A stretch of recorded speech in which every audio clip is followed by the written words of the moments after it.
Let us study Kirchoff's current law, which is abbreviated as KCL also. About this we can write that this law is about distribution of currents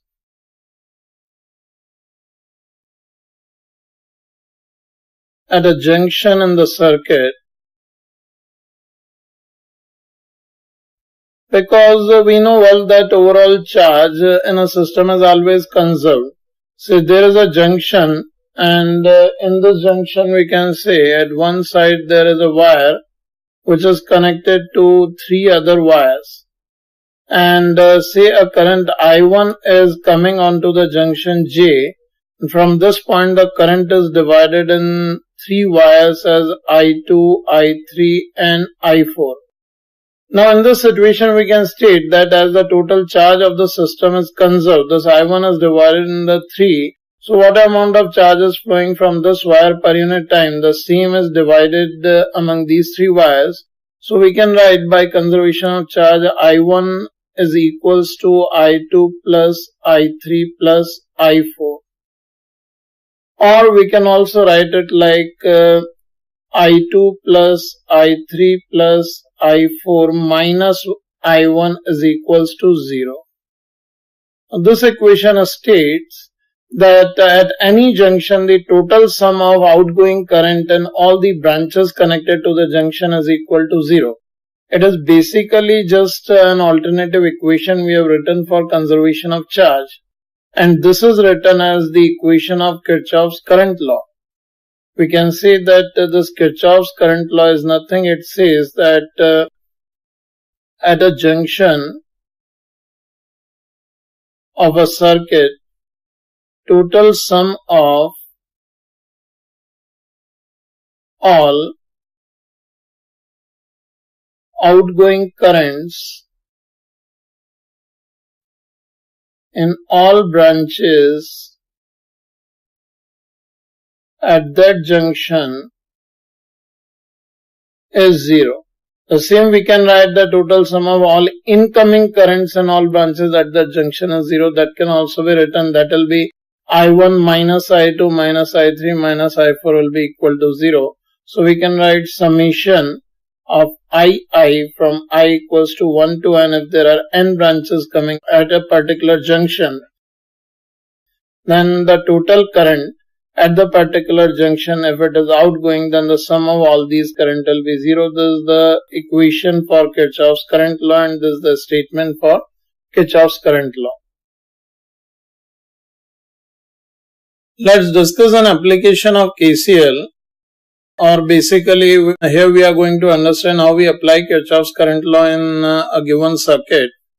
So we are given with a circuit of three resistances connected in this manner.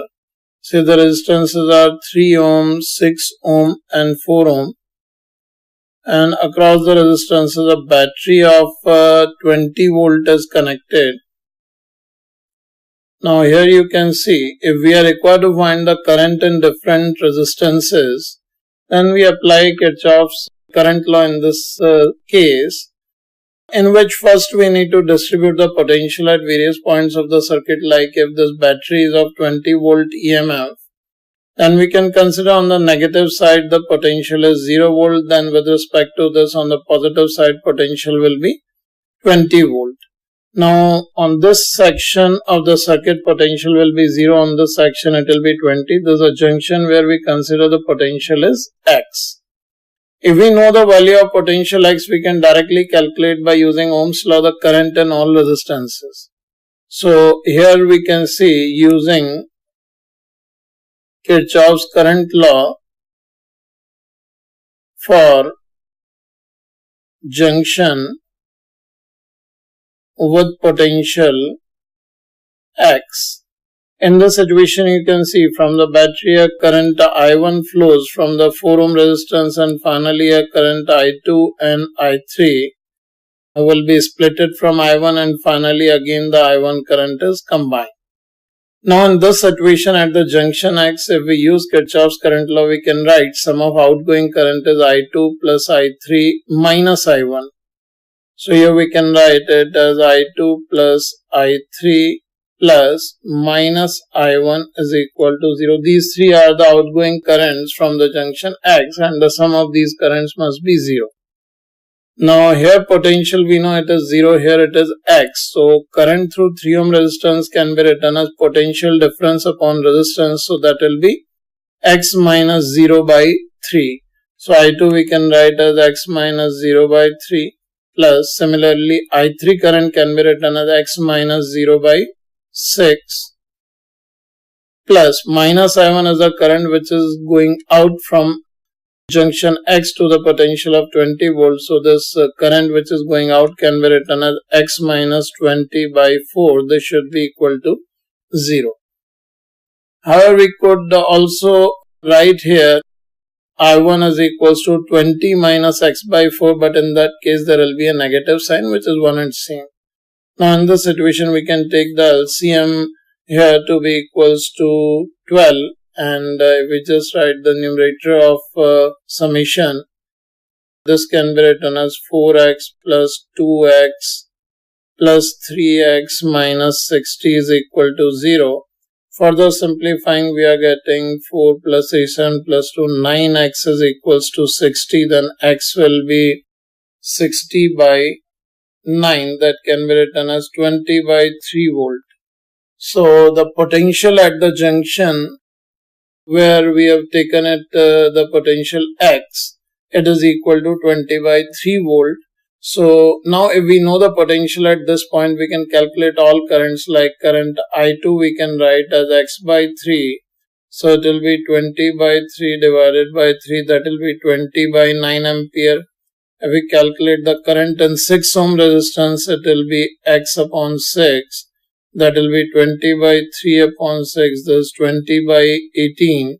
That is 10 by 9 ampere.